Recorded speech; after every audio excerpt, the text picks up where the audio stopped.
तभी हम देख पाते हैं। तो क्या बात समझ में आई? तो ये क्या हो रहा है, reflection of light. So we are able to see any object near our surrounding because of the reflection. ठीक है, बात समझ में आई? क्योंकि हर ऑब्जेक्ट तो लाइट प्रोड्यूस नहीं कर सकता, है ना। दो टाइप के ऑब्जेक्ट होते हैं, एक ल्यूमिनस ऑब्जेक्ट और एक होता है नॉन ल्यूमिनस। ल्यूमिनस के पास खुद की अपनी लाइट होती है, नॉन ल्यूमिनस के पास खुद की अपनी लाइट नहीं होती है। ठीक है, अब फिर वो कैसे दिखता है, उसके ऊपर कहीं ना कहीं से हमको लाइट फॉल करवानी पड़ती है ना। जब उसके ऊपर लाइट स्ट्राइक होती है तभी हम उस ऑब्जेक्ट को देख पाते हैं। ठीक है, आई होप ये सभी को क्लियर हुआ होगा कि हम लोग किसी भी ऑब्जेक्ट को क्यों देख पा रहे हैं। ओके, चलिए, now let us move on to the concept of optics. What is this optics? Let us start our chapter optics. Okay, so what is this optics? It is a branch of physics which deals with the study of light and its properties and the various phenomena exhibited by the light. क्या ये बात समझ में आई? Okay, ठीक है। अब generally दो type के ऑप्टिक्स होते हैं, एक रे ऑप्टिक्स होता है, एक वेव ऑप्टिक्स होता है। रे ऑप्टिक्स में क्या होता है, in a ray optics we study the micro scale phenomena exhibited by the light like reflection and refraction etcetera. क्या ये बात समझ में आई? ठीक है, रे ऑप्टिक्स में क्या होता है, studied macro scale phenomena. Okay, we study about macro scale phenomena exhibited by the light, जैसे कि रिफ्लेक्शन और रिफ्रैक्शन। ठीक है, वेव ऑप्टिक्स में क्या होता है, in wave optics we study the phenomena exhibited by the light from a wave perspective, है ना। यहाँ पर हम लाइट को क्या मानते हैं, रे ऑप्टिक्स के अंदर लाइट का हम पार्टिकल नेचर कंसीडर करते हैं, that light travels in a straight line. ठीक है, but in the wave optics we are considering its wave nature. हम ऐसा ट्रीट करते हैं कि wave is moving like a, it is a kind of a wave. ठीक है, बात समझ में आई? तो इसके दो नेचर होते हैं, जैसे इंसानों के भी दो नेचर होते हैं, अंदर से कुछ और बाहर से कुछ। ठीक है, ड्यूल नेचर बोलते हैं उससे। ठीक है, वैसे ही ये जो लाइट है इसके भी ड्यूल नेचर होते हैं, है ना, एक रे ऑप्टिक्स और एक वेव ऑप्टिक्स। ठीक है, चलिए, now how do you see the things, आप किसी भी ऑब्जेक्ट को कैसे देख पाते हैं? In ray optics light is considered to be travelling in the form of ray. Okay, ये हमेशा रे के फॉर्म में ट्रेवल करते हुए मानते हैं हम, है ना। और रे कैसी होती है, एक स्ट्रेट लाइन पाथ। ओके, रे is a straight line path, a ray is always drawn straight and the arrow represents its direction of travel. Okay, next is the ray of light. Next is what, it is ray of light when the ray of light when enters our eyes creates the sensation of vision. Okay, आज समझ में आई? ray of light when enters our eyes create the sensation of vision. Okay, clear है? Next, we use geometry, we use geometry to understand and determine the path followed by the light. Therefore the ray optics is also called geometric optics. क्या ये बात समझ में आई? Clear है? Confirm है? हाँ या ना? ठीक है, क्लियर हुआ सभी को? So we use the geometry to understand the determination determining the path followed by the light, therefore the ray optics is also called as geometric optics. इसलिए रे ऑप्टिक्स को हम क्या बोलते हैं, ज्योमेट्रिक ऑप्टिक्स बोलते हैं। क्या ये बात समझ में आई? क्या ये बात समझ में आई? क्लियर हुआ सभी को? कंफर्म है? ओके, हाँ या ना? ठीक है, चलिए, now coming to the next concept, luminous and non luminous object. Luminous object, ये बता चुका हूं already, are those object which produces their own light, that is they are the source of the light. Example sun। ठीक है, ये CFL bulb है ना, CFL है, ये LED बल्ब है, ये आपकी कैंडल है। ठीक है, तो ये सब क्या हो गए आपके ल्यूमिनस ऑब्जेक्ट, क्योंकि इनकी खुद की अपनी लाइट है, ये किसी से उधार नहीं ले रहे, है ना। अच्छा, अगर मून के बारे में अगर बात करूं मैं, तो मून के बारे में क्या बोलेंगे अपन? मून ल्यूमिनस है या नॉन ल्यूमिनस है, बोलो। मून कैसा ऑब्जेक्ट है? नॉन ल्यूमिनस होता है। क्या है? Luminous, non non luminous luminous, non luminous क्यों? मून तो सर, क्योंकि वो क्योंकि सन की लाइट रिफ्लेक्ट सन की करता है लाइट सिर्फ। से हाँ, सन की वजह से रिफ्लेक्ट करता हाँ, वो ग्लो करते हुए क्यों दिखता है? बिकॉज उसके पीछे सन होता सन की है लाइट, ना। हाँ सन की हाँ, लाइट रिफ्लेक्ट करता है वो। ठीक है, तो हम्म। सन की लाइट के कारण वो ग्लो करता हुआ हमको दिखता है। ठीक है, बात समझ यस में आई? सर। तो वो क्या हो गया, नॉन ल्यूमिनस ऑब्जेक्ट, उसके पास खुद की अपनी लाइट नहीं है ना।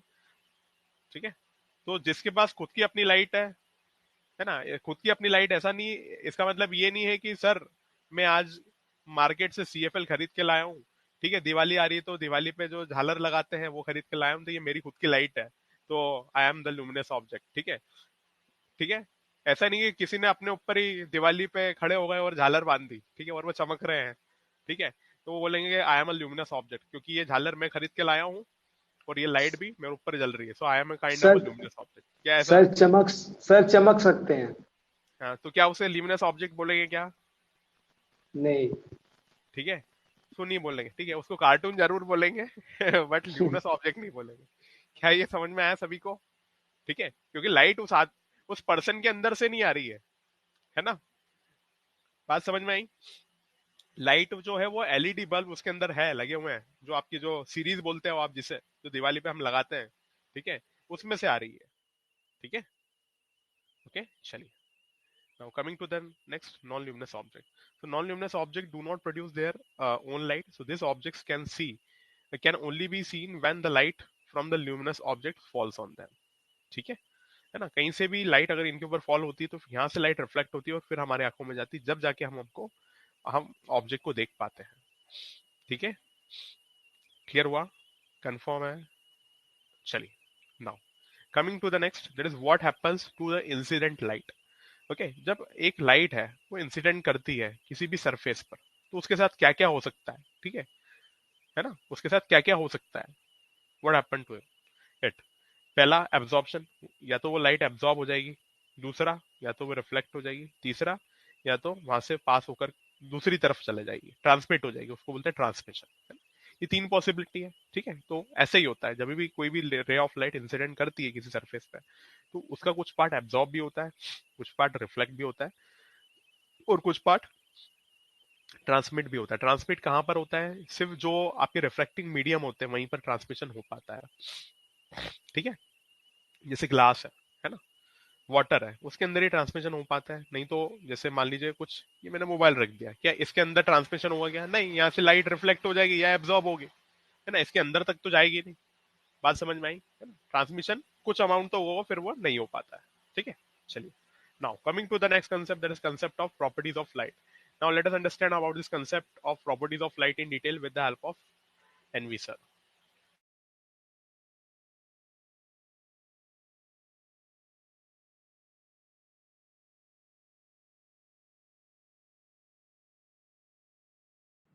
तो उसके प्रैक्टिकली उस सरफेस से दो हिस्से होते हैं, एक हिस्सा अंदर आ जाता है, एक बाहर आ जाता है। ये रिफ्लेक्ट होके जो आता है वही आपको उस कांच से, जो आपको खुद की इमेज दिखाई दे रही है ना खुद से, या पानी में आप देखो, थोड़ा सा साफ पानी हो तो अंदर मछली भी तैरती हुई नजर आती है, अरे हाँ, और खुद की भी इमेज हल्की हल्की नजर आती है, अरे हाँ। यानी कि जब भी किसी सरफेस पे लाइट गिरती है, जब भी किसी सरफेस पे लाइट गिरती है, ओ माय गॉड, जब भी किसी सरफेस पे कोई लाइट गिरती है, सरफेस मतलब दो मीडियम का सेपरेशन, जैसे ये मान लेते हैं कि एयर और लिक्विड, ऐसा समझो, लिक्विड में कुछ भी हो सकता है, वाटर या कुछ भी, अपन ऐसे ले लेते हैं। तो आप ऐसा समझो, जब इंसिडेंट रे गिरती है तो उसके दो हिस्से होते हैं, एक हिस्सा वो जो अंदर आ जाता है, एक हिस्सा वो जो रिफ्लेक्ट हो जाता है। ओ हो, असलियत में ज्योमेट्रिकल ऑप्टिक्स, यानी कि जब भी लाइट किसी सरफेस पे गिरेगी तो उसके दो हिस्से हो जाएंगे, एक रिफ्लेक्शन और एक refraction. Oh my God, wave से लाइट, लाइट से ऑप्टिक्स, ऑप्टिक्स से ज्योमेट्रिकल ऑप्टिक्स, ज्योमेट्रिकल ऑप्टिक्स से रिफ्लेक्शन और रिफ्रैक्शन। और सबसे पहले क्या पढ़ेंगे? Reflection. What is the definition of reflection? Reflection की डेफिनेशन है when light reflects back into the same medium,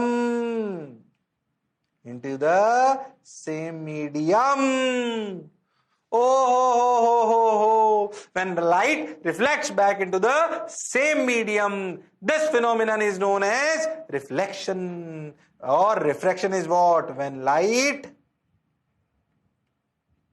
enters into another medium is known as reflection, refraction. हो, ये बाद में पढ़ेंगे, ये बाद में पढ़ेंगे भाई। अच्छा, बात तो आपकी बिल्कुल सही। अब मानो कि जो इंसिडेंट रे गिर रही है उसकी स्पीड ऑफ लाइट v है, फ्रीक्वेंसी f है और वेवलेंथ लैम्डा है। हाँ, कुछ वेव की बातें याद कराता हूं। जब एक मोटी रस्सी पर, याद करो अगर कभी पढ़ा है थोड़ा बहुत, अगर एक मोटी रस्सी पर वेव चलाएं तो मोटी रस्सी और पतली रस्सी में क्या चीज सेम रहती थी? ये भी एक मीडियम से दूसरे मीडियम का वेव में जाना ही था। हाँ, याद करो फ्रीक्वेंसी। अरे हाँ, पर क्या अलग हो जाता था? वेवलेंथ और वेलोसिटी सेम यहां होता है। जब एक इंसिडेंट रे एक मीडियम में गिरती, जैसे वी एफ लेमडा, जो रे रिफ्लेक्ट होके आ गई, उसके मीडियम में कोई फर्क नहीं आया। हाँ सर, उसके मीडियम में कोई फर्क नहीं आया, बिल्कुल सही बात सर। तो वी एफ लेमडा, ओ हो, क्यों? क्योंकि मीडियम, वेलोसिटी ऑफ वेव क्या मीडियम पे डिपेंड करती है? हाँ, तो मीडियम तो चेंज हो ही नहीं रहा, तो वी रहेगा सेम। फ्रीक्वेंसी सोर्स पे डिपेंड करती है, तो फ्रीक्वेंसी भी चेंज होने वाली नहीं है, तो वेवलेंथ भी चेंज नहीं होगी। मतलब जो रिफ्लेक्टेड रे होती है उसकी ना तो वेलोसिटी में चेंज आता है, ना फ्रीक्वेंसी में चेंज आता है, ना वेवलेंथ में चेंज आता है। Okay sir, got your point sir, बात समझ आई सर। पर जो वेव दूसरे मीडियम में चली जाती है उसकी वेलोसिटी बदल जाती है, पर फ्रीक्वेंसी नहीं बदल सकती, तो वी डैश बदल जाता है, फ्रीक्वेंसी वही रहती है और लेमडा भी बदल जाता है।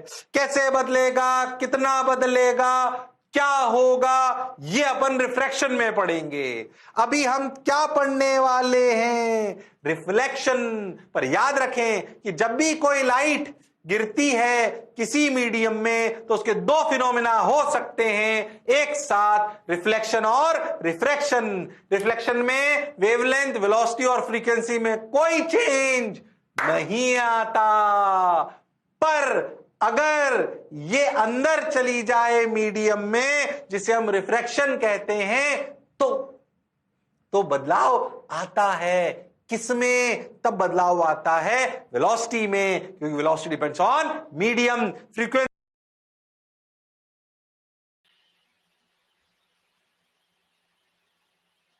क्या बात समझ में आई आप सभी लोगों को? चलिए प्रॉपर्टीज पर देखते हैं।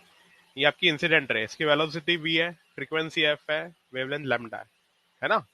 ये रिफ्लेक्टेड रे है आपकी, ये रिफ्लेक्टेड रे है, तो रिफ्लेक्टेड रे में की वेलोसिटी v है, फ्रीक्वेंसी f है और वेवलेंथ लैम्डा। ठीक है। So the rays of light incident on the interface between the two media can undergo reflection. The rays reflect back in the same medium. Refraction, the ray transmit into the another medium. Okay. And during the reflection, there is no change in the frequency and wavelength and velocity. क्या ये बात समझ में आई? During reflection, there is no change in the frequency, wavelength and the velocity. And during the refraction, frequency remains constant. है ना, frequency change नहीं होती है। फ्रीक्वेंसी लाइट की प्रॉपर्टी है ना। अगर लाइट का वो कलर पे डिपेंड करती है, अगर लाइट का कलर चेंज हो गया तो फ्रीक्वेंसी चेंज होगी, बट ये लाइट तो वही है जो आ रही है, वही है ना। कलर तो चेंज हो नहीं रहा है यहाँ पर उसका। ठीक है, तो वो उसकी ऐसा मान लो अंतरात्मा है। ठीक है, तो अंतरात्मा को चेंज नहीं कर सकते, ऐसा थोड़ी है कि किसी और आदमी की आत्मा किसी और में हम डाल सकते हैं। Is it possible? No, that is not possible. ठीक है, so during this refraction the frequency remain constant, so while wavelength and the velocity changes. क्या ये बात समझ में आई? ओके, ठीक है। ये जो रिफ्रेक्टेड रे है आपकी, उसकी वेलोसिटी कितनी है? उसकी वेलोसिटी जरूर चेंज हो जाएगी, वी डैश। ठीक है, फ्रीक्वेंसी वही रहेगी, वेवलेंथ भी चेंज हो जाएगी। ठीक है, बात समझ में आई? क्लियर है? चलिए, now laws of reflection. Now let us move on to the next concept, that is laws of reflection. Sir हाँ बोलो। सर वेवलेंथ किस पर डिपेंड करती है? क्या वेवलेंथ मीडियम पर डिपेंड करेगी, है ना। अगर मीडियम चेंज कर दोगे तो एंड सर वेवलेंथ, वेलोसिटी भी? हाँ वेलोसिटी भी, ठीक है, वो मीडियम मीडियम पर डिपेंड करती है। जैसे कि मैं आपको एग्जांपल दूं, आप ओके अगर सर। आप अगर साइकिल चला रहे हो, ठीक है, अगर प्लेन रोड है ना, आरसीसी रोड है, सीमेंटेड रोड है, तो बहुत तेजी से साइकिल चलाओगे, एकदम से आगे क्या हो गया, किसी का घर का कंस्ट्रक्शन चल रहा है ना, और रोड पे क्या सैंड पड़ी हुई है बहुत सारी, ठीक है, तो एकदम से आपकी स्पीड क्या हो जाएगी, स्लो हो जाएगी वहां पर जाकर के। होगी कि नहीं होगी? बोलो, अरे होगी कि नहीं होगी? आप तेज चलते चलते एकदम आपकी स्पीड स्लो हो जाएगी। ठीक है, तो वैसे ही है यहाँ पर, है ना। तो वो मीडियम पर डिपेंड कर रहा है कि ये जो लाइट है वो कहाँ कहाँ कहाँ पर ट्रेवल कर रही है। ठीक है, चलिए, now let us move on to the next concept, that is the laws of reflection.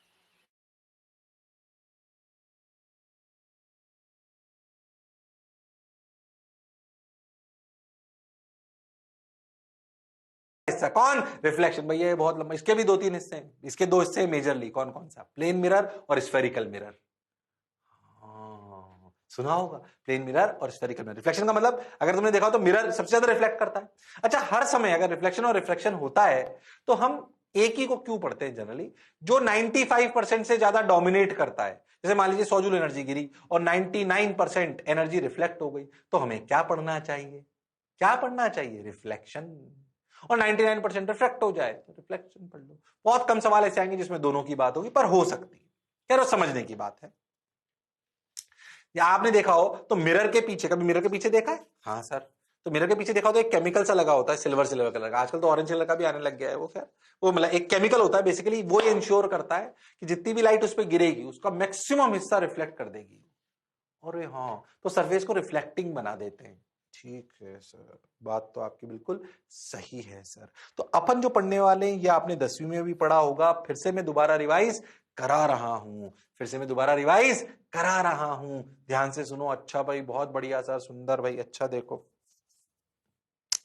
मान लो मैं तो जनरल बनाता हूं। मान लो कोई भी ऐसे सरफेस है, जनरल कोई भी सरफेस ले लो ऐसे।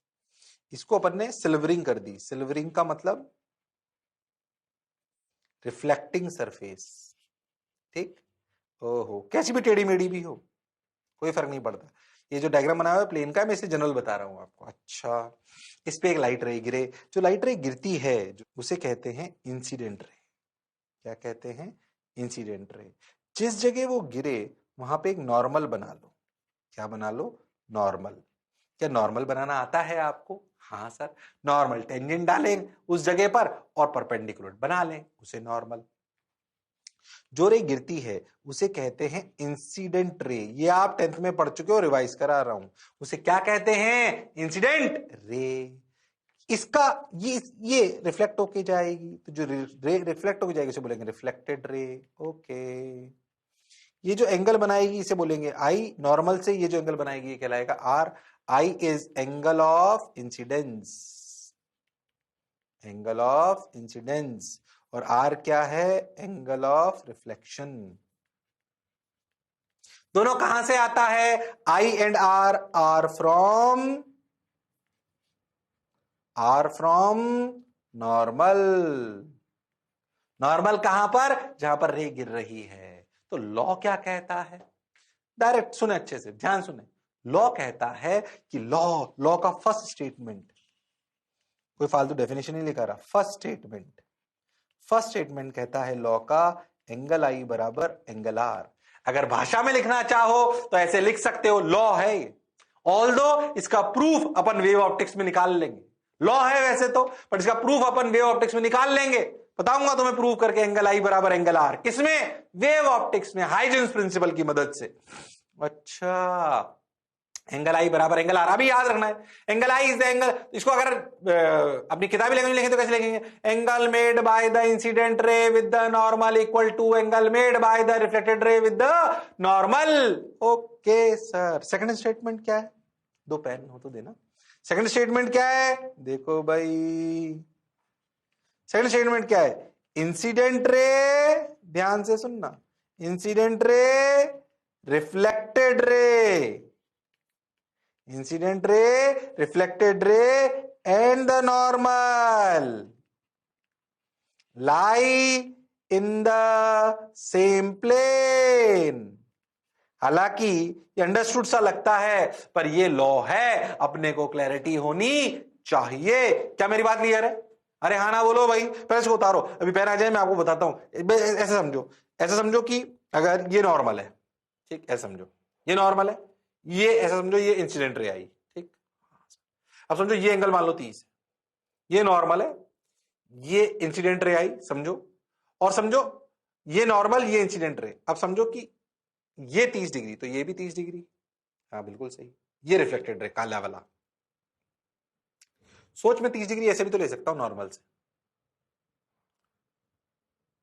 ये नहीं हो सकता क्योंकि ये वो वाली कंडीशन तो सेटिस्फाई कर रहा है, एंगल आई बराबर एंगल आर, एंगल आई बराबर एंगल आर। अरे हाँ सर, देख एक बार और समझाता हूं, अच्छे ध्यान समझना, देखो ध्यान से। मान लो कि ये अपना इंसिडेंट रे, अरे हाँ ये अपनी नॉर्मल, और ये अपना रिफ्लेक्टेड रे, ठीक। हाँ, अब ये अगर मैं ध्यान से देखूं तो मैं ऐसे रख दूं अगर इनको, तो एंगल आई बराबर एंगल आर तो हो सकता है, पर ऐसा नहीं। उन्होंने बोला सेम प्लेन, ये तीनों लाइनें एक ही प्लेन में होनी चाहिए, वरना अगर ये इंसिडेंट रे रिफ्लेक्टेड रे 30 डिग्री है तो 30 डिग्री तो नॉर्मल से कैसे भी हो सकता है।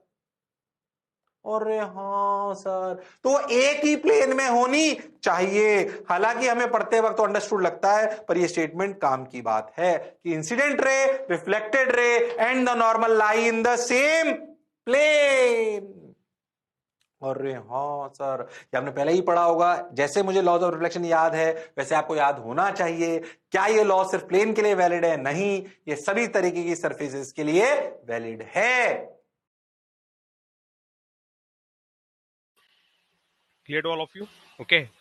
So there are two laws of reflection. पहला angle of incidence equal to angle of reflection, है ना? जो इंसिडेंट रे नॉर्मल से एंगल बनाती है उसे बोलते हैं angle of incidence, and the angle made by reflected ray with the normal that's called as angle of reflection. ठीक है, समझ में आया? ठीक है। दूसरा है incident ray normal and reflected ray, they all lie in same plane. क्या ये बात समझ में आई? They all lie in same plane. क्या ये बात समझ में आई? ओके, कंफर्म, हाँ या ना? चलिए, next is IG and RG are what? They are called as glancing angle of incidence and glancing angle of reflection, है ना? जो इंसिडेंट रे सरफेस से एंगल बनाती है उसको बोलते हैं ग्लांसिंग एंगल ऑफ इंसिडेंस, और इधर जो रिफ्लेक्टेड रे सरफेस से एंगल बनाती है उसको बोलते हैं ग्लांसिंग एंगल ऑफ रिफ्लेक्शन। ठीक है, now coming to the next, their types of reflection. Okay, चलिए देखिए, आपके पास दो इमेज है, एक पहला और एक दूसरा। बताइए कौन सा अच्छा है? फर्स्ट केस में आप देखिए, फर्स्ट केस में आपको दिख रहा है क्लियर इमेज दिख रही है ना? और सेकंड केस में ब्लर्ड इमेज दिख रही है। तो ऐसा क्यों हो रहा है? ऐसा क्यों हो रहा है, कोई बता सकता है आप में से? क्योंकि फर्स्ट केस में किस टाइप का रिफ्लेक्शन हो रहा है और सेकंड केस में किस टाइप का रिफ्लेक्शन हो रहा है? एनी वन ऑफ यू बोलो। हाँ, रिफ्लेक्शन हो रहा है क्या हो रहा है? रेगुलर, और सेकंड में irregular. Irregular. Okay, any other answer? जल्दी बोलो, एनी अदर आंसर?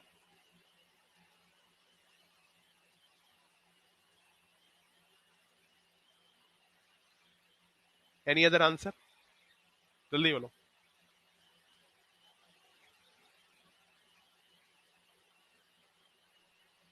फर्स्ट वाले में ना रेगुलर रिफ्लेक्शन हो रहा है और सेकंड वाले में डिफ्यूज रिफ्लेक्शन हो रहा है। हाँ, डिफ्यूज और इरेगुलर एक ही बात है। ठीक है, चलिए, good, right answer. Mic off करो। हाँ, सो फर्स्ट में क्या है? Regular reflection. So regular reflection occurs from the planes reflecting surface, example mirror, polish metal surface. ठीक है, next is irregular reflection. So irregular reflection occurs from a rough unpolish surface, example wall, chair, a person, etcetera. Clear है? क्या ये बात समझ में आई? ठीक है ना? ये देखो, इरेगुलर रिफ्लेक्शन में कहीं पे भी रिफ्लेक्टेड रहे वो कहीं कहीं पे भी इधर उधर जाकर के रिफ्लेक्ट हो जाएगी। ठीक है, और रेगुलर रिफ्लेक्शन में क्या होगा? एकदम एक ही डायरेक्शन में ये रिफ्लेक्ट होगी, है ना? यहाँ देखो, दोनों केसेस में लॉज ऑफ रिफ्लेक्शन फॉलो होते हैं। ऐसा नहीं कि लॉज ऑफ रिफ्लेक्शन फॉलो नहीं होगा, बट यहाँ पर सरफेस कैसी होती है? रफ होती है। यहाँ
surface, example wall, chair, a person etcetera.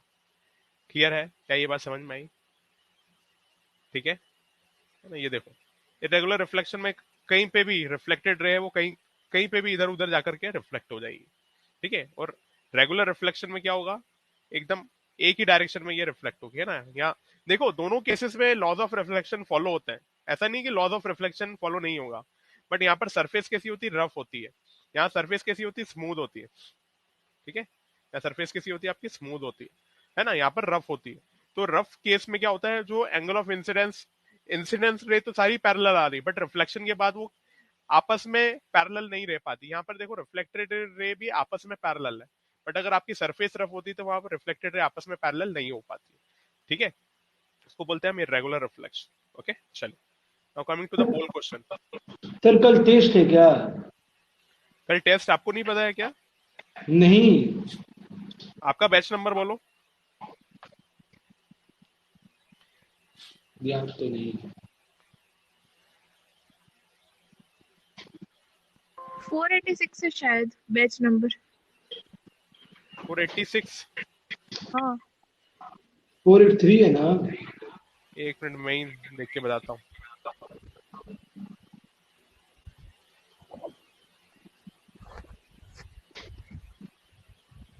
Sir कल टेस्ट कहाँ से हो सकती है, हमें किसी ने बताया ही नहीं है। एग्जिट क्या है आपका? 483 का तो है, मैं चेक कर रहा हूँ। डेली पूछते थे टीचर से। हाँ डेली पूछते थे, मैंने कल ही सर से पूछा था, केमिस्ट्री का क्लास जल्दी खत्म हो गया था, तुमने पूछा था। आपका 483 है, 483 का पैच। एक मिनट, हमको कल सर ने बोला था कि वेडनेसडे को छुट्टी नहीं होगी, वेडनेसडे को आपका टेस्ट भी नहीं होगा, क्लास होगा आपका। वो लास्ट वेडनेसडे बोला था सर ने। लास्ट वेडनेसडे नहीं, ये वेडनेसडे भी बोला था, स्पेसिफिकली हमने पूछा था। ये आपको सिलेबस की लिंक पेश कर रहा हूँ और सिलेबस भी बता रहा हूँ। सर मतलब एक यार मिनट। मतलब कुछ तो हो। एक मिनट रुक जाओ। ये जो सिलेबस शेयर्ड हुआ है ना, ये संडे की रात में हुआ है। ठीक है, तो कल हो सकता है कल मिस हो गया हो, सर को बताना। ठीक है, ये संडे की रात को हुआ है। नहीं, कल कल संडे की रात को भी नहीं हुआ है, कल की बात है ये। कल आया है मेल कितने बजे? हाँ, कल रात में ही आया था, सही बात है। नहीं, कल दोपहर में आया था।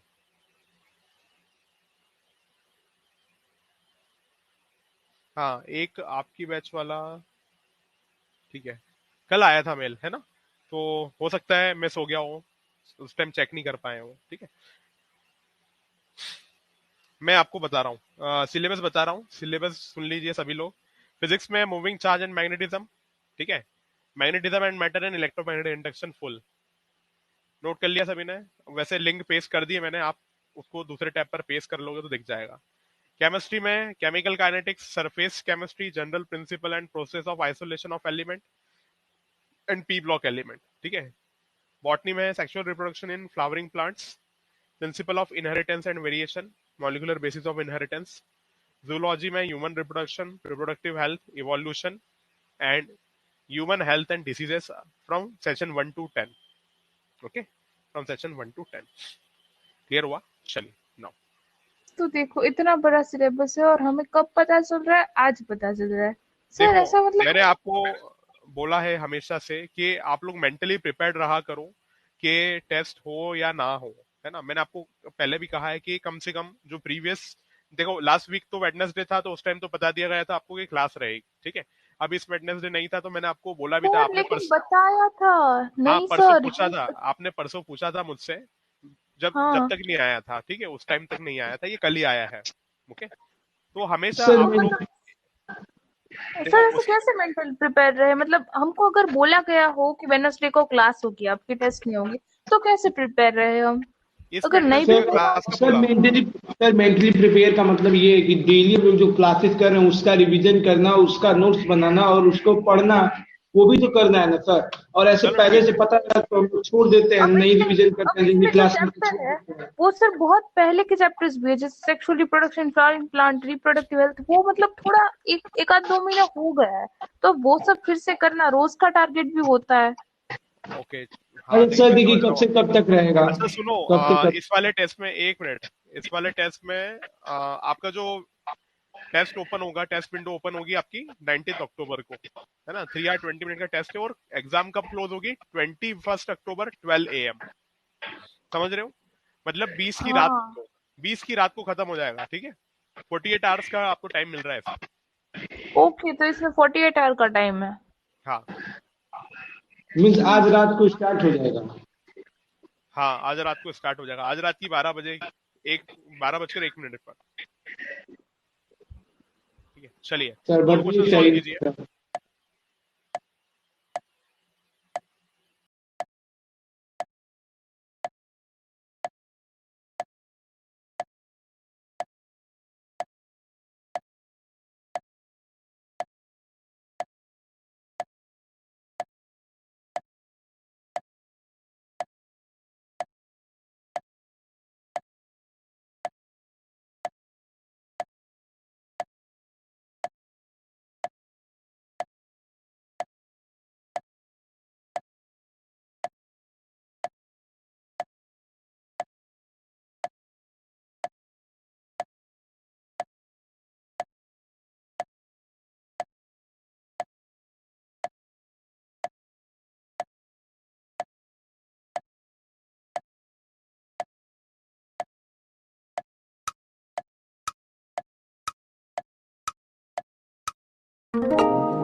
So which of the following option is correct? That is option number C. Yes or no? Clear? So ray optics is what? That is, it is valid when the characteristic dimension are much larger than the wavelength of the light. Yes or no? That will be much larger than the wavelength of the light. Hello sir. Hello? हाँ बोलो। Sir हाँ sir, मैंने अभी वो test section में देखा, मेरे में तो दिखाई नहीं रहा है कुछ। आ जाएगा, आ जाएगा, ठीक है, डोंट वरी। हाँ ओके सर। ठीक है, आज रात की 12 बजे से आपका समय शुरू होगा, ठीक है, तो डोंट वरी अबाउट दैट। चलिए, so ray optics is valid when the characteristic dimension are much larger than the wavelength of the light. क्या ये बात क्लियर हुई सभी को? ओके, ठीक है, next let us solve a question. Sir कल क्लास होगा? क्या? नहीं, कल क्लास नहीं है, कल आपका टेस्ट होगा। अच्छा कल नहीं, आपका जो रेगुलर चलता रहता है, कल क्लास होगा तो कल क्लास होगा। आपका रेगुलर वेडनेसडे को क्या होता है? टेस्ट होता है कि क्लास होता है? सर अभी फिलहाल पिछले वेडनेसडे को क्लास हुआ था। नहीं, पिछले वेडनेसडे तो हुआ था, वो तो लगाया गया था क्योंकि नॉर्मली वेडनेसडे और सैटरडे छुट्टी रहता है हमारा नॉर्मली। हाँ तो, हाँ तो फिर वो छुट्टी रहेगा, ठीक है। ओके, चलिए अब इस क्वेश्चन को देखते हैं हम। इस क्वेश्चन में क्या बोला जा रहा है आपसे? इस क्वेश्चन में बोला जा रहा है, a ray of light is incident on the circle that is x square plus y square that is equal to capital r square. Okay, yes or no? This x square plus y square that is equal to capital R square. Yes or no? Polished from inside as shown in the figure. Find the coordinates of the point at which the incident ray should fall such that the reflected ray becomes vertical after the reflection. Okay. So how to solve this question? Let's see with the help of NV sir. देखिए अब discussion मत कीजिए, आज रात में आ जाएगा आपको, ठीक है, क्लियर है? सो किसी का लेट शो होगा, किसी का, उसमें चिंता मत करिए, है ना, आपको दिख जाएगा, ठीक है। चलिए, now please focus on this video clip to understand about this concept.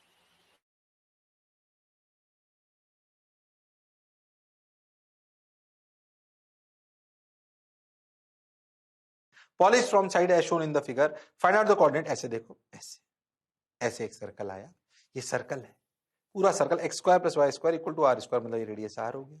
इस पे एक रे आई हॉरिजॉन्टल, बोला वो, और ये अंदर की पूरी सरफेस ना सिल्वर्ड कर दी गई।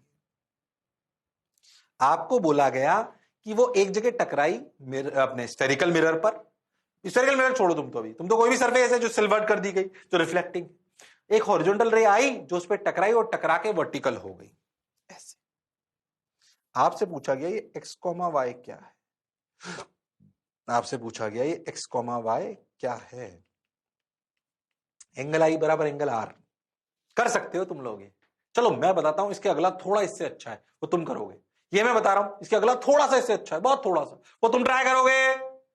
ध्यान से सुन इसमें। अच्छा एक्स कॉमा वाई, एक बात बताओ, तुम्हें एक बात तो पता होगी कि अगर किसी भी सर्कल में, नहीं पता तो मैं बता रहा हूं, किसी भी सर्कल में अगर नॉर्मल डालना हो तो क्या उस लाइन को सेंटर से ज्वाइन कर दो, क्या ये अपने आप नॉर्मल हो जाएगा? Line joining from periphery to centre is a normal.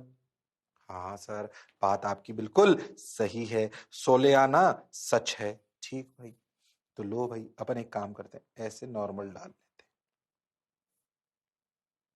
हैं। ओहो, अब अगर ये नॉर्मल है और सोचो रे ऐसे जाके हॉरिजॉन्टल से वर्टिकल हो गई, अरे हाँ सर, तो लॉजिकली सोचो, और एंगल आई बराबर एंगल आर है, तो भाई ये एंगल 45 होना पड़ेगा और ये भी 45 होना पड़ेगा। हाँ सर, बिल्कुल होना पड़ेगा, बिल्कुल सोलेयाना सच बात। हो, बिल्कुल क्रिस्टल क्लियर। अब क्या करें? बस कुछ नहीं, अब सोचो ये 45, ये 45, तो ये भी 45। अब क्या था, ये कितना r, तो एक्स कोऑर्डिनेट पीछे कितना हुआ r/√2, ये भी कितना हुआ r/√2, तो कोऑर्डिनेट कितना हो गया r/√2 minus r/√2 comma r/√2। अरे हाँ सर, बात तो आपकी बिल्कुल सही है, जोरदार है, मजेदार है। हाँ सर, सही सा लग रहा है, बढ़िया लग रहा है, मजेदार लग रहा है। हाँ okay, got your point sir, ठीक है सर। ऐसी एक रे हालांकि नीचे भी हो सकती है, ऐसी भी सिचुएशन हो सकती है ना सवाल को अगर पढ़े तो इस कोऑर्डिनेट का क्या वैल्यू हो जाएगी? वैसे ऊपर दिखा रखा है तो वही लिखना चाहिए, इसके लिए हो जाएगी -r/√2 माइनस r/√2, तो ठीक है, नॉर्मल सी बात। Clear to all of you? Yes और नो? सो क्या कहा जा रहा है इस क्वेश्चन में? देखो ये सर्कुलर एक आपका मिरर टाइप है ना, ray of light is incident on a circle, ठीक है, polish from inside as shown in the figure, ठीक है, यहाँ से हमको पॉलिश कर दिया अंदर से, ठीक है। So what we have to find, we have to find the coordinates of the point at which the incident ray should fall, ठीक है, इंसिडेंट रे कहां पर फॉल कर रही है उसके कोऑर्डिनेट्स निकालने, such that the reflected ray become vertical after the reflection, ठीक है। So coordinates of the point p है ना, हमने मान लिया एक्स कॉमा वाई है, ठीक है। अब ये लाइट ऐसे जा रही है तो यहाँ से नॉर्मल जब ड्रॉ करेंगे तो ये 45 डिग्री हो जाएगा, ठीक है, ये भी 45, ठीक है, ये समझ में आया आपको? क्लियर है? अच्छा, अब एक्स कोऑर्डिनेट और वाई कोऑर्डिनेट की बात करते हैं। तो ये सर्कल है ना, सर्कल का क्या होता है, रेडियस होता है आर, तो आर के दो, अब ये एंगल 45 है तो ये एंगल भी 45, तो यहाँ पर दो कंपोनेंट हो जाएंगे इसके, एक हो जाएगा आपका आर कॉस 45, ये हो जाएगा आपका आर कॉस 45, ठीक है, क्या हो जाएगा आपका आर कॉस 45 के बराबर, ठीक है, तो ये हो जाएगा आपका that is r into cos 45, है ना, आर कॉस 45, और उस डायरेक्शन में तो ये हो जाएगा माइनस आर कॉस 45, ठीक है, और वर्टिकल डायरेक्शन में कितना हो जाएगा आपका, that is equal to r sine 45, that is r sine 45, क्या ये बात समझ में आई? दैट इज आर साइन 45, ठीक है, क्या ये बात समझ में आई सभी को? ओके, सो यहाँ एक्स और वाई कोऑर्डिनेट अगर देखें हम, तो एक्स कोऑर्डिनेट किधर है, नेगेटिव डायरेक्शन ऑफ एक्स, है ना, तो that is minus r cos 45 और आर कॉस 45, कॉस 45 कितना होता है 1/√2 और साइन 45 पे 1/√2, तो ये हो जाएगा माइनस r/√2 कॉमा r/√2, ठीक है। तो similarly the coordinate of point C, अगर सी की बात करें हम, तो सी का एक्स कोऑर्डिनेट भी नेगेटिव होगा और वाई कोऑर्डिनेट भी नेगेटिव, क्योंकि ओरिजिन है इसका, जो सेंटर है वो क्या है, ओरिजिन। आपने सर्कल की इक्वेशन पढ़ी है, देखो ये जब भी सर्कल का इक्वेशन ऐसा होता है, x square plus y square equal to r square, ठीक है, x square plus y square that is equal to what, that is equal to r square. So इस केस में हमेशा उस सर्कल का सेंटर क्या होता है, that is equal to zero, that is equal to what, that is equal to zero, confirm, that is equal to zero. बात समझ में आई? ठीक है, क्लियर है, कंफर्म, हाँ या ना? ठीक है, चलिए। तो यहाँ पर x कॉमा y का अगर कोऑर्डिनेट देखें तो हो जाएगा आपका माइनस आर कॉस 45, ये हो जाएगा minus r sine 45, that is minus r by root 2 and minus r by root. ठीक है, चलिए। Now coming to the next concept, deviation produce by a plane mirror. इसमें कोई डाउट है किसी को? बोलो। हमने कोऑर्डिनेट्स निकाले हैं ना, थीटा की तरफ कॉस कंपोनेंट होता है, थीटा के अपोजिट साइन कंपोनेंट, ये तो नॉर्मल वेक्टर्स लगाया हमने, है ना, और कुछ भी नहीं करा है ना? चलिए, सर सी पॉइंट पे कैसे निकालेंगे? क्या बोल रहे हो आप? देखो सी पॉइंट में भी ऐसे ही है, यहाँ पर भी लाइट ऐसे रिफ्लेक्ट कर रही है ना, तो यहाँ पर भी नॉर्मल ऐसे ही बनेगा। ये बात समझ में आई? तो ये यहाँ से यहाँ तक जाएगा, ठीक है। तो यहाँ पर भी ये जो एंगल है ना, नॉर्मल क्या होता है, सरफेस के नॉर्मल। तो यहाँ पर ये जो आपकी है, यहाँ बोल रखा है, क्या बोल रखा है क्वेश्चन में, polish from inside shown, find the coordinates of the point at which the incident ray should fall such that reflected ray become vertical. Reflected ray कैसी है, वर्टिकल हो रही है। वर्टिकल किसके वर्टिकल, इंसिडेंट रे के vertical, है ना। तो ये एंगल, ये आपका नॉर्मल है, तो ये टोटल 90 डिग्री है। तो आपको पता है कि ये एंगल इतना, आधा एंगल, एंगल ऑफ इंसिडेंस और एंगल ऑफ रिफ्लेक्शन बराबर होते हैं, है ना। तो 90 का आधा तो ऐसा लिख सकते हो आप, angle i plus angle r, 90 दे रखा है यहाँ पर, कितना दे रखा है, 90 दे रखा है। तो आई और आर और आई बराबर होते हैं लॉज ऑफ रिफ्लेक्शन के अकॉर्डिंग। तो आई प्लस आई कितना हो जाएगा, twice of i equal to 90, twice of i equal to 90। So i की वैल्यू कितनी हो जाएगी, 90 by 2, that is equal to 45 degree. कितना हो जाएगा, 45 डिग्री के बराबर। क्या ये बात समझ में आई? समझ में आया? तो एंगल ऑफ इंसिडेंस की वैल्यू कितनी हो जाएगी आपकी, 45 डिग्री के बराबर। ये आया समझ में? ठीक है, बात समझ में आई? ये कितना हो जाएगा, 45 डिग्री। ठीक है, क्लियर है, कंफर्म, ओके। Yes sir. चलिए, coming to the next, that is deviation produce by a plane mirror. Okay, so ये आपका प्लेन मिरर है, ये इंसिडेंट रे आपकी, यहाँ पर मिरर पर रिफ्लेक्ट, यहाँ पर टकरा रही है, यहाँ से रिफ्लेक्ट हो जाएगी। सो this is your angle of incidence and this is your angle of reflection. ठीक है, तो यहाँ से यहाँ तक अगर जाएंगे तो this is your what, angle of deviation. ये क्या हो जाएगा आपका, this is your angle of deviation, that is denoted by delta, that is denoted by delta. Okay, so the change in the direction of the ray of light is called as deviation of light, and the angle through which the ray of light is deviated from its original direction is called angle of deviation. Okay, this angle of deviation delta is equal to what, that is equal to 180। ये पूरा total 180 degree है, 180 में से 180 degree में से अपन twice of, या ऐसा लिख सकते हैं 180 डिग्री में से angle of minus angle of incidence plus angle of reflection. और आपको पता है एंगल ऑफ इंसिडेंस और एंगल ऑफ रिफ्लेक्शन दोनों बराबर होते हैं, है ना, दोनों क्या होते हैं आपके, बराबर होते हैं। तो ऐसा लिख सकते हैं अपन, that is equal to 180 degree minus twice of angle of incidence. क्या ये बात समझ में आई? हाँ या ना? क्या ये बात समझ में आई? This delta is equal to what, that is equal to 180 degree, 180 degree minus twice of angle of incidence. ठीक है, that is 180 degree minus twice of angle of incidence. क्या ये बात क्लियर हुई सभी को, कंफर्म है, हाँ या ना?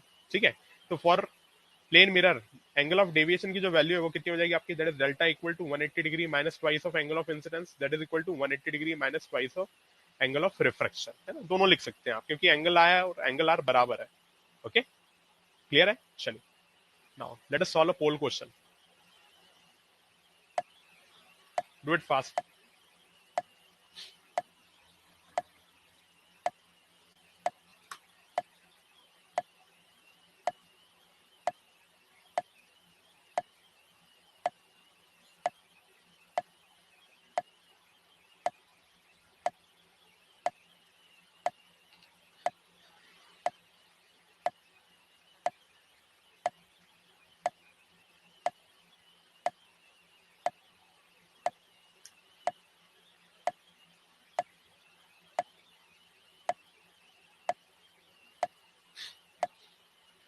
ray of light incident on a plane mirror at an angle of 30 degree, angle of incidence आपका 30 है, so the deviation produced in the ray is,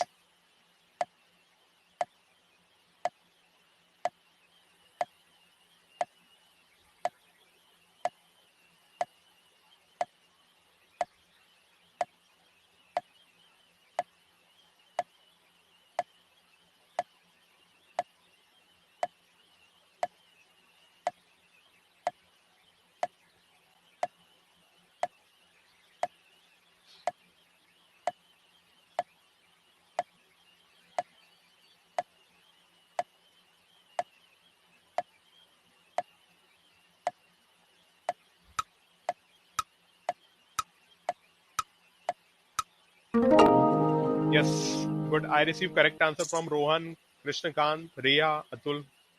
Good. Okay, let's see. So हमको क्या फाइंड आउट करना है? Angle of deviation निकालना. तो angle of deviation delta equal to कितना होता है? 180 degree minus twice of angle of incidence. ठीक है, एंगल ऑफ इंसिडेंस 30 दे रखा है, तो 180 minus twice of 30 that is 60. तो 180 माइनस 60 कितना हो जाएगा आपका? दैट इज 120 है ना. तो डेल्टा की जो वैल्यू है कितना हो जाएगा आपका? 120 आ जाएगा. तो डेल्टा की वैल्यू कितना हो जाएगी? डेल्टा की वैल्यू कितनी हो जाएगी आपकी? That is 120 degree. बात समझ में आई? Delta will be equal to what? That is equal to 120 degree. ठीक है, क्लियर है? Now coming to the next, so option number C is the correct answer. Okay, chalo. Now coming to the next concept, that is reflection from a plane mirror. Okay, so how mirror is made? तो mirror कैसे बनता है? देखिए, glass और mirror में एक फर्क होता है. ग्लास के आप आर पार देख सकते हैं, ठीक है, बट मिरर के आर पार नहीं देख सकते. मिरर में रिफ्लेक्शन होता है, ग्लास में रिफ्लेक्शन और रिफ्रैक्शन दोनों होते हैं. जैसे कभी आप मॉल जाते हैं या किसी भी आप स्कूल का गेट के पास जाते हैं, जो ग्लास का गेट होता है, तो वहां पर जब आप बहुत पास में होते हैं तो अपनी इमेज भी देख पाते हैं, और उसके मिरर के ग्लास के पार क्या है, पीछे क्या है, वो भी देख पाते हैं, आर पार भी दिखता है. ठीक है, तो वहां पे पार्शियल रिफ्लेक्शन और पार्शियल रिफ्रैक्शन दोनों होते हैं. ठीक है, बट मिरर के केस में क्या होता है? Only reflection, no refraction. Okay, so the plane mirror is made by silvering one side of the thin glass plate. Okay, so this is your incident beam or incident ray, and this is your reflected parallel beam or parallel rays. ये बात समझ में आई? Clear है? चलिए, now let us understand about the concept of object and image in concern with the ray optics. ठीक है, हम रे ऑप्टिक्स में ऑब्जेक्ट और इमेज किसे बोलते हैं? Now let us understand about this concept in detail with the help of N V sir.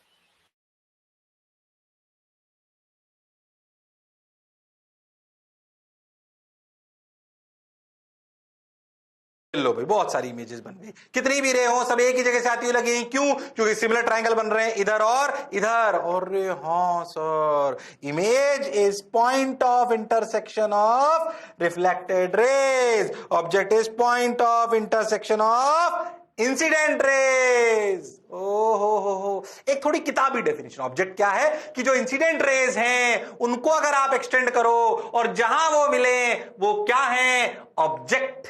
और जब रिफ्लेक्ट होने के बाद प्लेन मिरर पे जहां वो मिलती हुई लगे या मिले उसे कहेंगे इमेज. ये किताबी डेफिनेशंस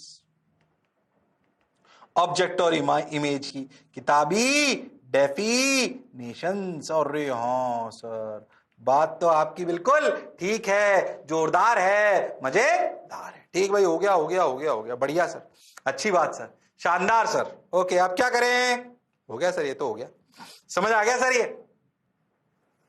क्लियर है सर? बढ़िया लग रहा है सर. आप क्या करें? हो गया भाई. अब देखो भाई, अगर अपन ध्यान देंगे तो देखो, अच्छे समझना जो कह रहा हूं. देखो, इमेज कैरेक्टरिस्टिक्स, इमेज बनाने के तरीके क्या है समझे. ऑब्जेक्ट से अपन ने इमेज ली, ये ऑब्जेक्ट बना, ये इमेज बनी, बिल्कुल बनी साहब. ये अपनी क्या है? इमेज. ठीक सर, ये हमें समझ आ गया. जितनी परपेंडिकुलर दूरी ऑब्जेक्ट की है इमेज से, देखो जितनी परपेंडिकुलर दूरी ऑब्जेक्ट की है इमेज से, क्या उतनी ही परपेंडिकुलर दूरी इमेज की है ऑब्जेक्ट से. एक बात याद रखनी है, ये plane image the perpendicular bisector of the line joining the point object and point image. हो. आप तो एक बात याद रखो कि भैया परपेंडिकुलर डिस्टेंस याद रखना है. Perpendicular distance of object. क्यों ऐसा हो रहा है सोच. एक रे बाल लो, बिल्कुल सीधी गई, जो सीधी गई उसके लिए आई क्या हो गया? आई क्या हो गया? जीरो. तो आर भी क्या हो गया? जीरो. सीधी निकल आई. और जिस भी रे को एक्सटेंड करा जाए पीछे, वो इमेज से पास करनी चाहिए. अच्छा, और ये दूरी अगर परपेंडिकुलर है डी, तो ये भी डी है. तो perpendicular distance of object from mirror, याद रखना है, इमेज प्लॉटिंग में काम आएगा, क्योंकि बार बार आप अनंत इमेज, अनंत रेज नहीं बनाओगे, आप तो डायरेक्ट इमेज बनाओगे. तो perpendicular distance of object from mirror equal to perpendicular distance of image from mirror. अरे हाँ सर, बात तो आपकी बिल्कुल सही है. Perpendicular distance of object from mirror equal to perpendicular distance of image from mirror.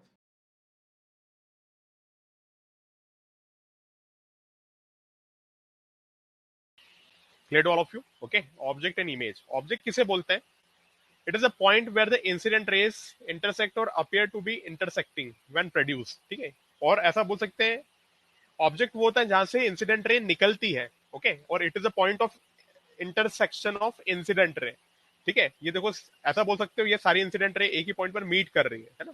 Incident ray की बात कर रहे हैं हम, रिफ्लेक्टेड रे की बात नहीं कर रहे. ठीक है, तो that is your object. Okay, what is image? It is the point of intersection of the reflected rays और रिफ्रैक्टेड रे, है ना. रिफ्रैक्शन में वो अलग पढ़ेंगे हम, अभी अपन रिफ्लेक्शन की बात कर रहे हैं. तो देखो ये रिफ्लेक्टेड रे है, ये एक्चुअली तो कहीं पर मीट नहीं कर रही है, तो हमको क्या करना पड़ेगा? प्रोसीड बैक करना पड़ेगा.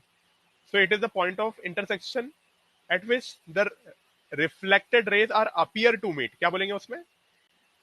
The reflected rays are appear to meet. ठीक है, so image is the point where the reflected rays intersect or appear to intersect when produced. Okay, next is plane mirror. Is the perpendicular bisector of the line joining the point object and the point image. ठीक है, next, image is formed by the infinite number of rays even though only a few are shown in a ray diagram. क्या ये बात समझ में आई? क्या ये बात समझ में आई? What is this image? Image is formed by infinite number of rays. Okay, image is formed by the infinite number of rays even though only few are shown in the ray diagram. देखिए रे diagram बनाने के लिए सिर्फ 2 race चाहिए होती है ना. वो तो इनफाइनाइट रेस मिलती है ना, बट हमको अगर रे डायग्राम बनाना है तो सिर्फ 2 रेस से भी काम हो जाएगा हमारा, है ना. हमको 10 रे बनाने की जरूरत नहीं है. ठीक है, बात समझ में आई? क्लियर है सभी को? Okay, now coming to the next, there is location of image. Now let us understand about this concept in detail with the help of NV sir.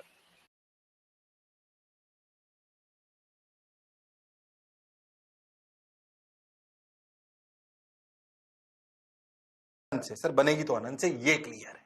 अनंत रेत से बनेगी थी, पर हम अनंत रेत थोड़ी बना सकते हैं बार बार. हमें तो बात समझ में आनी चाहिए. क्या करो, ऑब्जेक्ट से एक परपेंडिकुलर लाइन डालो.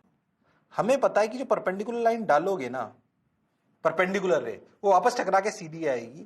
पर अगर उसे पीछे एक्सटेंड करो तो इसी पर इमेज लाई करेगी. Image will lie on this line. तो हमने एक फंडा समझा. क्या समझा?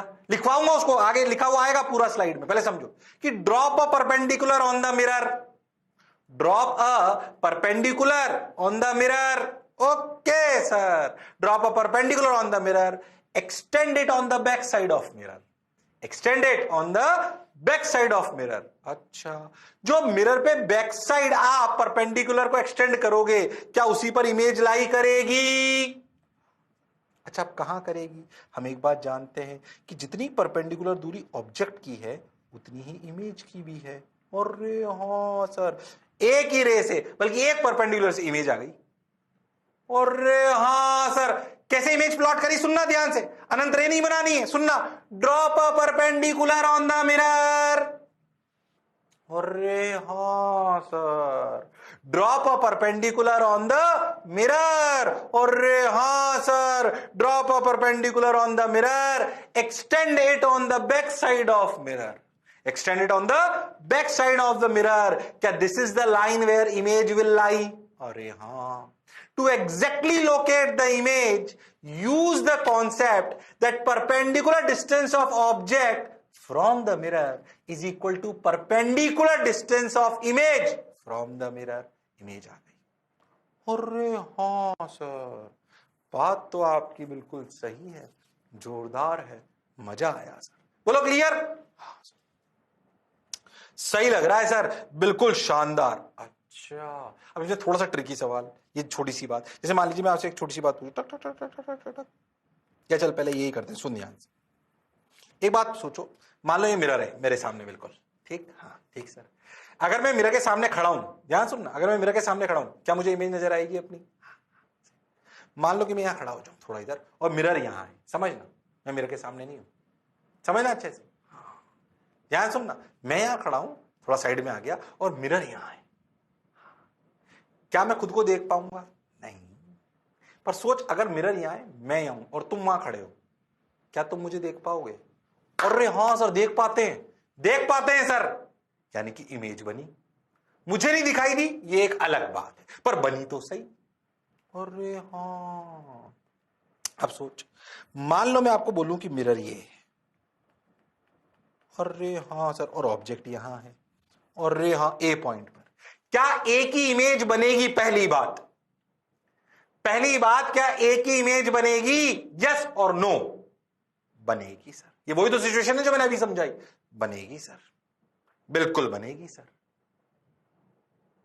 अब सर ने बोला भाई इमेज कहां बनेगी? सर ने पूछा कि इमेज कहां बनेगी।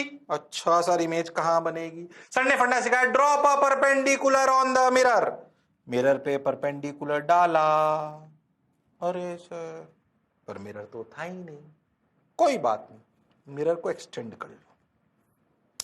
क्यों मैंने ऐसा बोला समझना। अगर मैं इस मिरर को, अगर मैं इस मिरर को, सोचो, को छोटा या बड़ा करूं,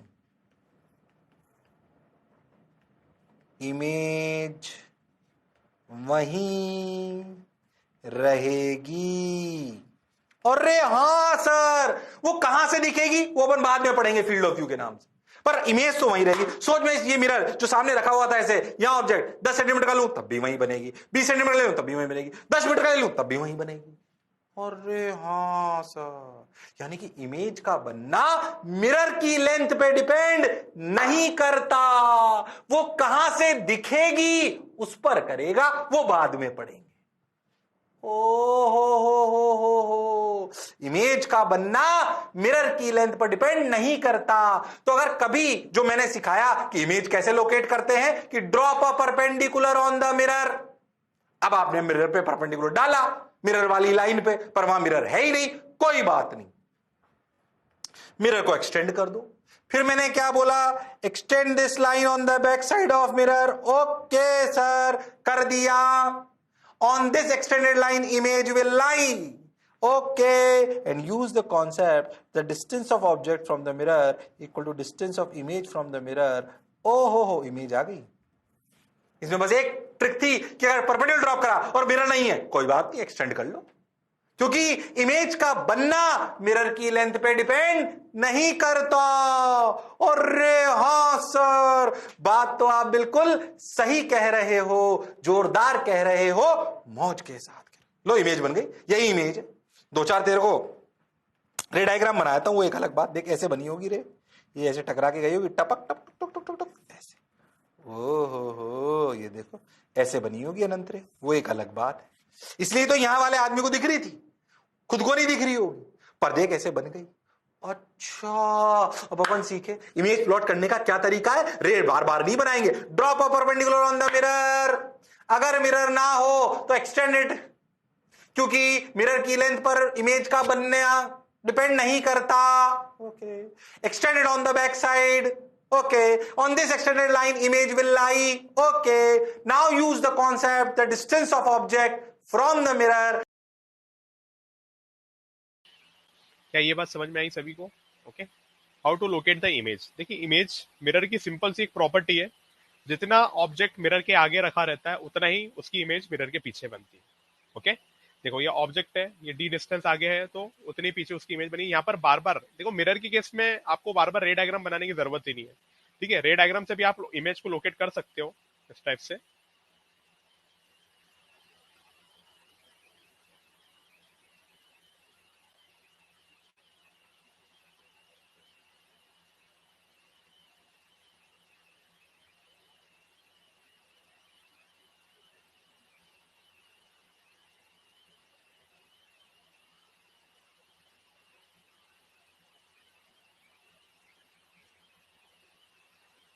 ठीक है, क्लियर है?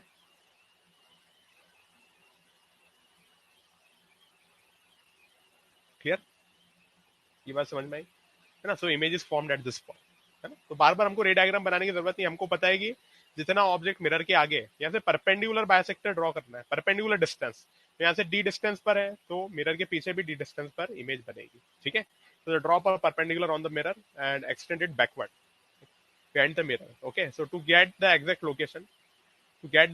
location of the mirror, use the principle of perpendicular distance of the object from the mirror is exactly equal to that of the image from the mirror. क्या ये बात समझ में आई? इसमें किसी को कोई डाउट है?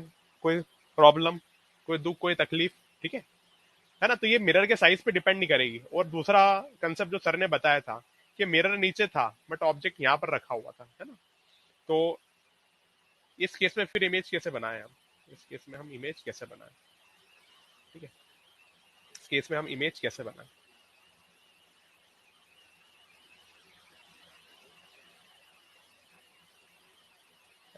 ये ऑब्जेक्ट है, उसका इमेज यही बनेगा, ठीक है, डिस्टेंस से, है ना। तो यहाँ से भी डी डिस्टेंस है। बात समझ में आई, क्लियर हुआ, है ना। तो यहाँ पर मिरर तो यही खत्म हो चुका है, बट क्या होगा, यहाँ पर रिफ्लेक्शन के थ्रू इसकी इमेज फॉर्म होगी। कैसे होगी वो भी बता देता हूँ आपको। मान लो एक रे ऐसे जा रही है,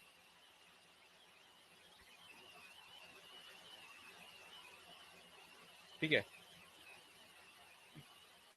दूसरी रे ऐसे जा रही है,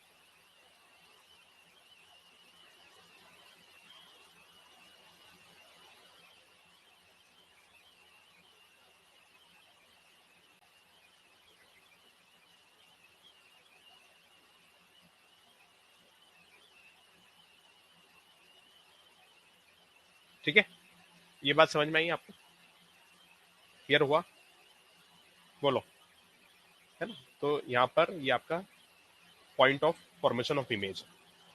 क्या ये बात समझ में आई, सभी को क्लियर है, कंफर्म है, ओके, ठीक है, चलिए, कोई डाउट इसमें।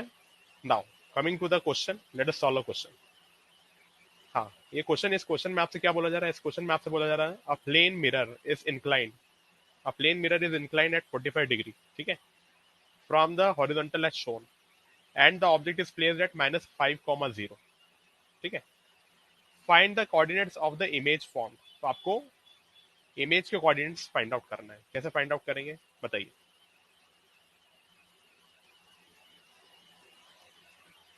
बोलिए।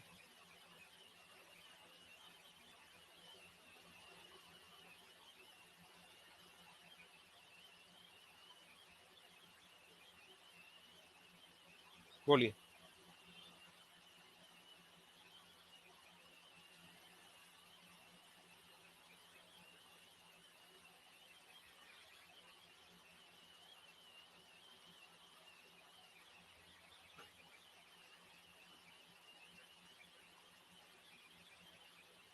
टेल मी।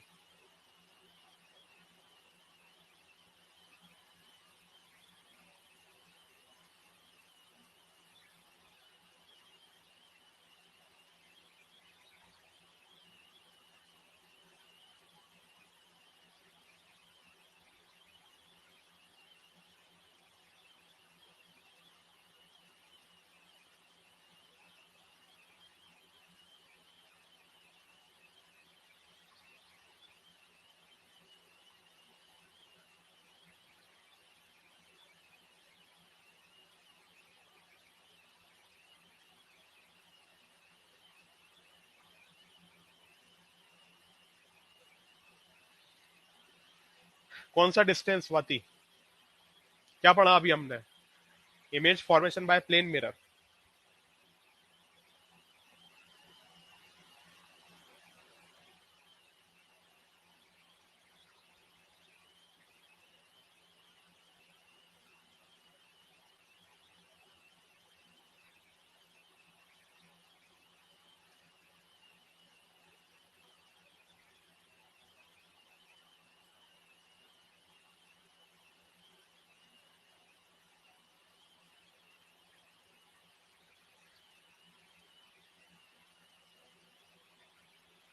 जल्दी बताओ, क्या पढ़ा अभी हमने,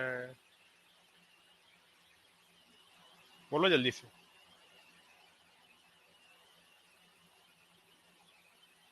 क्या पढ़ा अभी हमने,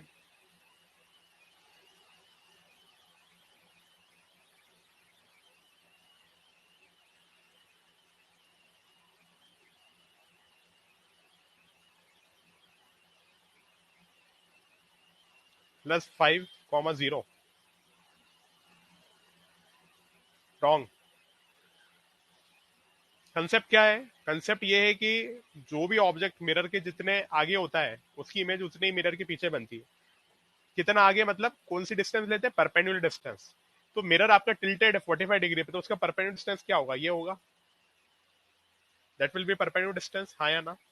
ठीक है, तो मिरर जितना आगे है उसकी इमेज उतनी ही पीछे बनेगी, मिरर के उतनी ही पीछे बनेगी। तो ऑब्जेक्ट यहाँ पर है तो इमेज यहाँ बनेगी। आया समझ में, ये बात समझ में आई, ये डिस्टेंस और ये डिस्टेंस बराबर होगी, क्या ये बात समझ में आई, हाँ या ना। क्या ये बात क्लियर हुई सभी को, कंफर्म है, क्या ये बात क्लियर हुई सभी को, ठीक है, ठीक है, ये बात सभी को क्लियर हो। तो this is your D and this is also your D, okay, दोनों क्या है आपका, डी डी है ना, दोनों क्या है आपका डी है। तो ये इमेज बन रही है ना। तो यहाँ कोऑर्डिनेट क्या हो जाएगा आपका, देखो एक्स कोऑर्डिनेट तो 0 रहेगा और वाई कोऑर्डिनेट हो जाएगा 5, क्योंकि ये एक्स एक्सिस है और वो वाई एक्सिस है, वाई एक्सिस पे एक्स कोऑर्डिनेट कितना होता है, 0 होता है, ठीक है। अब वो ऐसे भी निकाल सकते हो आप, कैसे निकाल सकते हो, देखो यहाँ पर 5 है ना, आपका ये जो कोऑर्डिनेट है ये 5 है, ठीक है। परपेंडिकुलर डिस्टेंस आपको निकालना है, 45 है, तो ये डी निकालना है आपको, है ना। ये हाइपोटेनियस हो गया एक तरह से, 5 क्या हो गया आपका, हाइपोटेनियस। अगर मैं इस ट्रायंगल की बात करूं, कौन सा ट्रायंगल, अगर ओ ए बी की बात करें, in triangle O A B, ठीक है, ट्रायंगल ओ ए बी की बात करें, ट्रायंगल ओ ए बी की बात करें, ठीक है, अगर ट्रायंगल ओ ए बी की बात करें अपन, है ना, तो यहाँ पर क्या हो जाएगा, तो यहाँ पर डी आपका हाइपोटेनियस है, एच कितना है आपका 5 है, ठीक है। आपको डी निकालना है परपेंडिकुलर डिस्टेंस, परपेंडिकुलर डिस्टेंस कैसे निकालेंगे, कौन सा, ये 45 है, ये 90 है, तो ये भी 45 हो जाएगा, है ना, ठीक है। सो एच बाय बेस, है ना, तो कॉस 45 कितना हो जाएगा आपका, कॉस 45 हो जाएगा आपका, that is equal to cos 45 हो जाएगा आपका बेस बाय हाइपोटेनियस, है ना। तो इसके लिए बेस है डी अपॉन हाइपोटेनियस कितना है 5 है, तो डी की वैल्यू हो जाएगी आपकी 5 इंटू कॉस 45, कॉस 45 होता है √2, तो डी की वैल्यू कितनी हो जाएगी आपकी √2, तो डी हो जाएगा आपका दैट इज 5 अपॉन √2, डी की वैल्यू कितनी हो जाएगी आपकी 5 अपॉन √2, ये समझ में आया, डी की वैल्यू कितनी हो जाएगी आपकी 5 अपॉन √2, ठीक है, डी की वैल्यू हो जाएगी आपकी 5 अपॉन √2, आया समझ में, क्लियर है, डी हो जाएगा 5 अपॉन √2, है ना। तो ये डी भी कितना हो जाएगा 5 अपॉन √2, ठीक है। अब उस वाले ट्रायंगल का कुछ ज्यादा पता नहीं है अपने को, तो ये अपन देखो, ये तो पता है कि अगर ये 45 है तो ये भी 45 होगा, है ना, और ये भी 45 होगा, ठीक है। तो हमको कोऑर्डिनेट निकालना है, तो ये 5 अपॉन √2 हो जाएगा।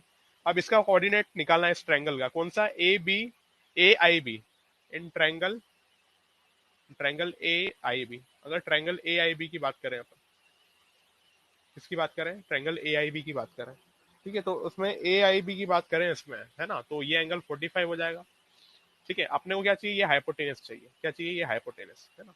तो ये 45 है, ये 45 है, ये 90 है, ठीक है। तो इस 45 के हिसाब से, इस 45 के हिसाब से देखें तो परपेंडिकुलर है हमारे पास, ये परपेंडिकुलर हो गया, या हाँ, नहीं, उसके हिसाब से देखें तो ये हाइपोटेनियस है, और या इसको देख रहा हूं मैं, एक मिनट, मैं ए बी को ले रहा हूँ, ठीक है, ए बी को ऐसा बेस मान रहा हूँ, ए बी को ऐसा बेस मान रहा हूँ, ठीक है, ए बी को अगर बेस मानेंगे अपन, ठीक है, ए बी को अगर बेस माने अपन, ये ए बी बेस है ना, तो ये हाइपोटेन्स हो गया, तो cos 45, cos 45 कितना हो जाएगा आपका, cos 45 हो जाएगा आपका, दैट इज, नहीं नहीं, अगर ए बी को माने तो ए बी तो है ही नहीं अपने पास है ए आई है ना, तो ए आई के हिसाब से अगर ए आई को बेस माने तो वो हाइपोटेनस है ना, ए आई मानना पड़ेगा बेस, क्योंकि ए आई की वैल्यू पता है अपने को, ठीक है, ए आई को अपन बेस मान रहे हैं, तो cos ए आई के हिसाब से हो जाएगा, हाँ, cos 45 इक्वल टू हो जाएगा बी बाय एच, तो अपने को चाहिए H,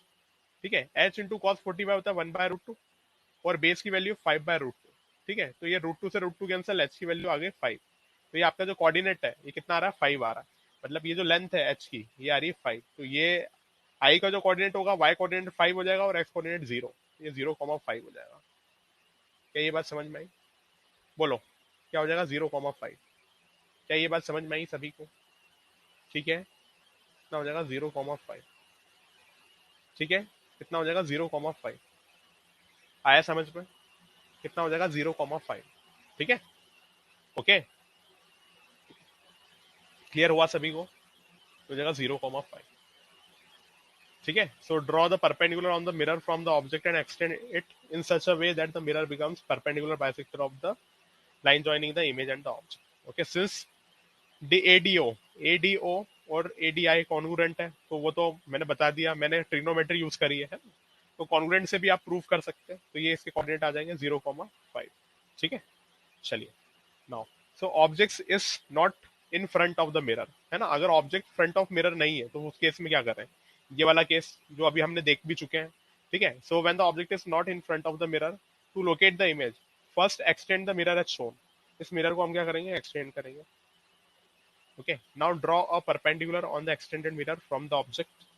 okay, and remember the object and image will be equidistant from the extended mirror as well. Okay, clear? Now clearly the extended mirror will be the perpendicular bisector of the segment OI.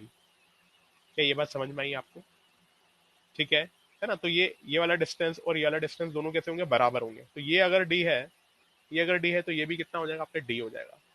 क्या ये बात समझ में आई? क्या ये बात समझ में आई? ये d है तो ये भी कितना हो जाएगा आपका, d हो जाएगा। कोई डाउट है? हाँ या ना बोलो, क्लियर हुआ? हाँ या ना बोलिए जल्दी से। ठीक है, ये भी डी है और ये भी डी है। बात समझ में आई? क्लियर है सभी को? कंफर्म है? ओके, ठीक है, पक्का। चलिए now let us solve a question. चलिए, ये उसी पैटर्न का एक क्वेश्चन है। अब बताइए, एक प्लेन मिरर है, इंक्लाइंड 45 डिग्री पे, है ना। ये पॉइंट ऑब्जेक्ट यहाँ है, इस केस में यहाँ रखा हुआ। Okay, inclined at 45 degree from the horizontal as shown and an object is placed at 2,0। ठीक है, एक ऑब्जेक्ट है, वो कहां पर प्लेस्ड है, 2,0 पर। कितने पर प्लेस्ड है, 2,0 पर प्लेस्ड है। ठीक है, now find the coordinates of the image form. हमें क्या पता करना है, we have to find the coordinates of image form. We have to find the coordinates of image form. ठीक है, कैसे करेंगे जल्दी बताओ। अब तो सीख गए आप लोग कैसे करना है, बताओ। इस केस में मिरर आगे है ना, जल्दी बताओ।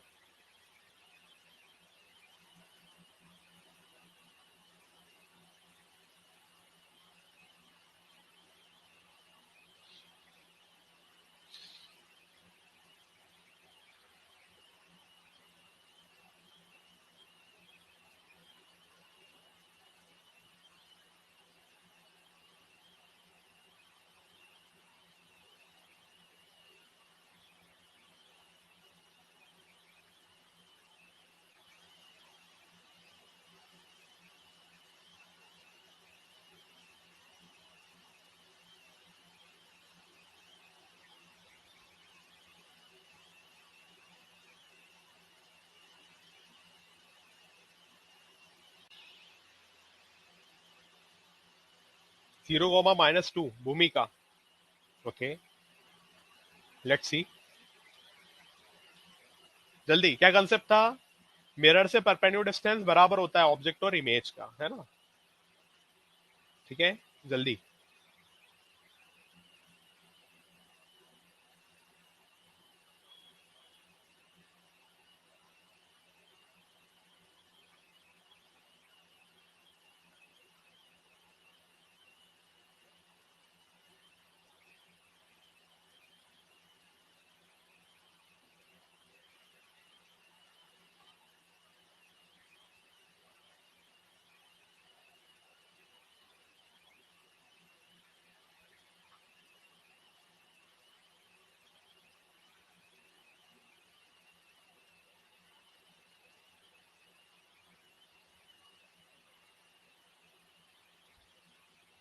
(-2,0)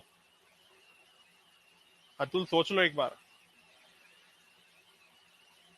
चलो, correct answer to this question is, Bhumika का जो आंसर है 0,-1। देखो यहाँ से, ये अभी ऑब्जेक्ट कहाँ है, यहाँ पर है ना। अब हमने क्या कंसेप्ट पढ़ा है कि ऑब्जेक्ट मिरर के जितने आगे होता है, मिरर की उसकी इमेज भी उसकी उतनी पीछे बनती है। तो मिरर यहीं तक खत्म हो गया आपका। ठीक है, अब आपको क्या करना है, एक्सटेंड करना है। आपको क्या करना है, एक्सटेंड। ठीक है, तो यहाँ पर परपेंडिकुलर डिस्टेंस कितना हो जाएगा, मान लो डी है, तो यहाँ पर भी परपेंडिकुलर डिस्टेंस कितना होगा, डी होगा। ठीक है, तो जैसा पिछला क्वेश्चन था अब ये वैसे ही बन गया, हाँ या ना, हाँ या ना, बात समझ में आई? तो ये डिस्टेंस देखो, ये 90 डिग्री है, ये भी 90 डिग्री है ना? क्लियर हुआ?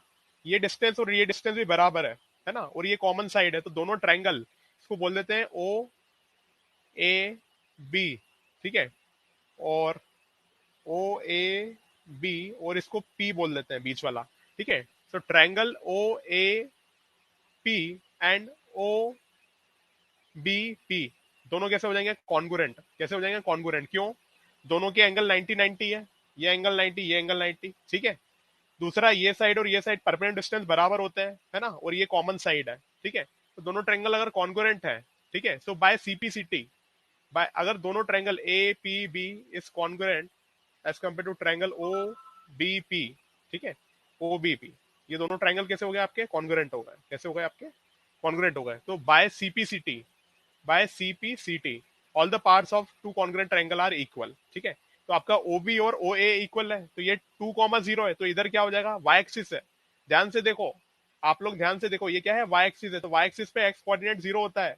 अतुल, आपने जो गलती करी है, वाई एक्सिस पे एक्स कोऑर्डिनेट 0 होता है, ठीक है, वाई एक्सिस पे एक्स कोऑर्डिनेट 0 होता है, तो यहाँ पर एक्स कोऑर्डिनेट 0 हो जाएगा, वाई कोऑर्डिनेट हो जाएगा 2, वाई कोऑर्डिनेट 2 हो जाएगा, ठीक है। ये होगा answer. So when the object is placed at one of the axes and the mirror is at an angle 45 degree, the image is formed on the other axis. Extend the mirror as shown and drop the perpendicular to the extended mirror and extend the perpendicular to the negative y-axis. Therefore, the coordinates of the image is given by what? X comma y, that is equal to 0 comma minus 2.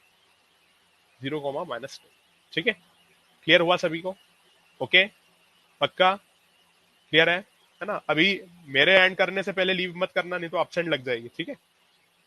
So at the end of session, please give the 5-star rating to the session and like our classes. Okay. So please make your daily routine to ace your JEE and the NEET preparation. Please attempt the class regularly. Attempt the